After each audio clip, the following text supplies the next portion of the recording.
Blandino, the NFL Vice President of Officiating, told NFL Network on Monday that Hockley denied ever telling Cam Newton that he wasn't old enough to get the call. And since the incident, the league has found no evidence of that and doesn't plan to investigate further unless somebody steps forward with the audio to support Newton.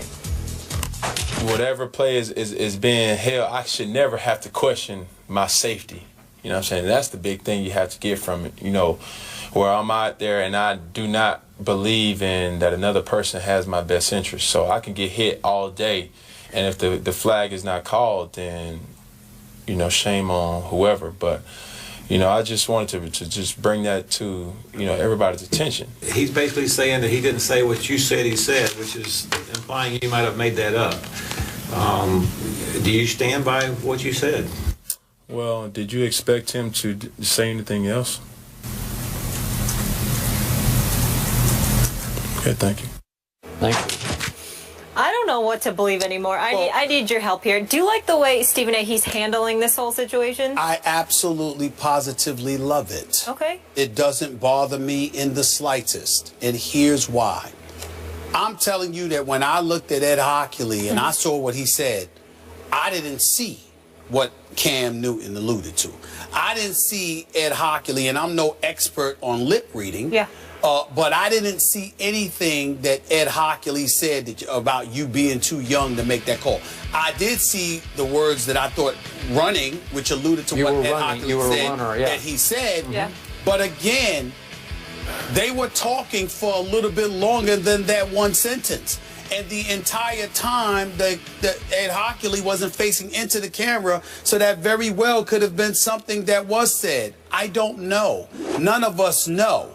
But if you are Cam Newton and you believe that that's what that man said to you, you should not backtrack one bit.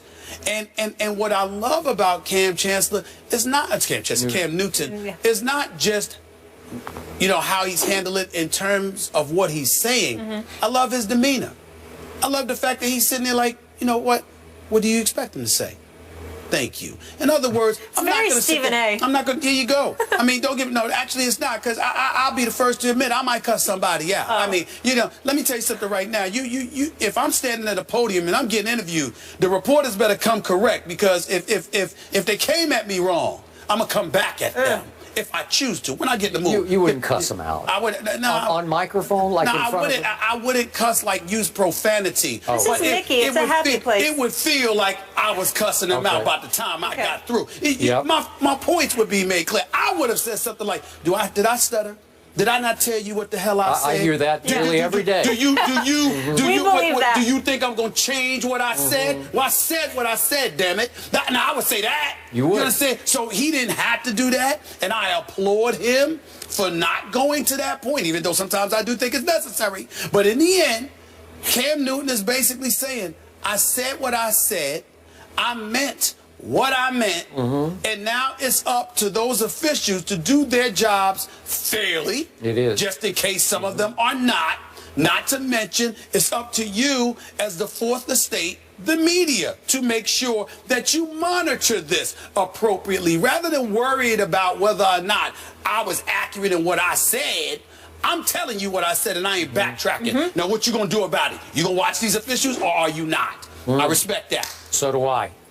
I am so with you on this one, which is why I continue to believe that Hockley said what Cam said that he said. Okay. I believe that he said, you're not old enough to get that call. That's just me. I don't know that. I'm just going on Cam's demeanor, because he's not giving a centimeter on this. He's not showing any equivocation whatsoever. There are times on this show when you might think, well, maybe you got me a little bit on this, and you might show just a little bit of weakness, just a touch of weakness, like, man, maybe you have a point. There's zero weakness shown here. But it is also unprecedented in the National Football League for a star quarterback to go after a highly respected crew chief referee. For 24 years, the crew chief. Ed Hockley, something of a cult hero, appeared on the cover of Sports Illustrated in part because of his massive biceps that he shows off during games. But he's become as popular a referee as we have, as well-known a referee, and Cam is not backing off this man because he believed he was wronged by this non-call. And if in fact this is what happened, he was so wronged. And I loved what Cam said. He should never have to question his safety on a football field. And if he has to, it's shame on. And he said, whoever, like it's shame on hockey. I'm going to leap to that conclusion here. I love the way he is hanging in because he believes he is 100% right here. But there is a downside.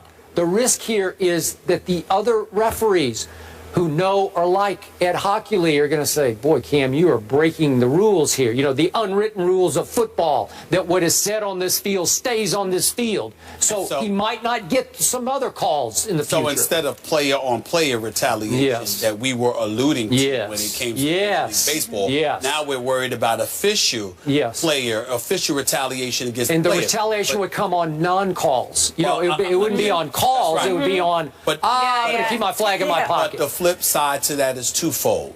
Number one, Cam Newton is far more than bright enough to know this, which means that his resolute position in this matter is to be even more admirable. Because there's no upside to this.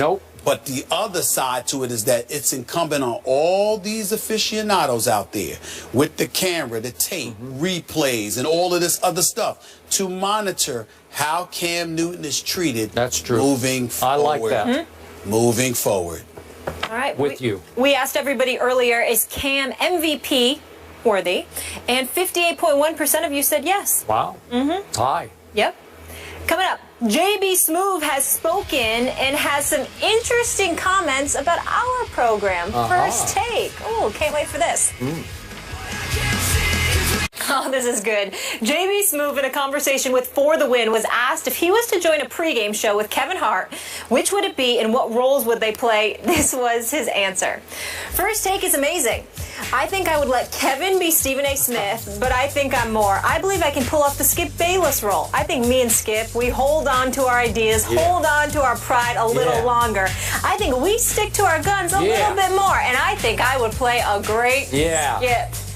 Skip. No, let's. I want to hear what Stephen. He knows these guys really well. They both my boys. I love them both. I'm proud of both of them in all seriousness. But to be real, JB is absolutely right. Because even when he is wrong, he can't admit it. And in the case of Kevin Hart, his inflections, his facial expressions, he does need a high chair to sit here. But outside of that, that's it. I'm going to get them to do it. If they did, you know what? JB would kick Kevin Hart's butt in a sports Kevin debate. Hart Yes, he would would. school JB. JB would just be like, don't talk to me that way. Don't talk to me that way. Orlando Scandrick here tomorrow. I'm just saying. Thanks for watching.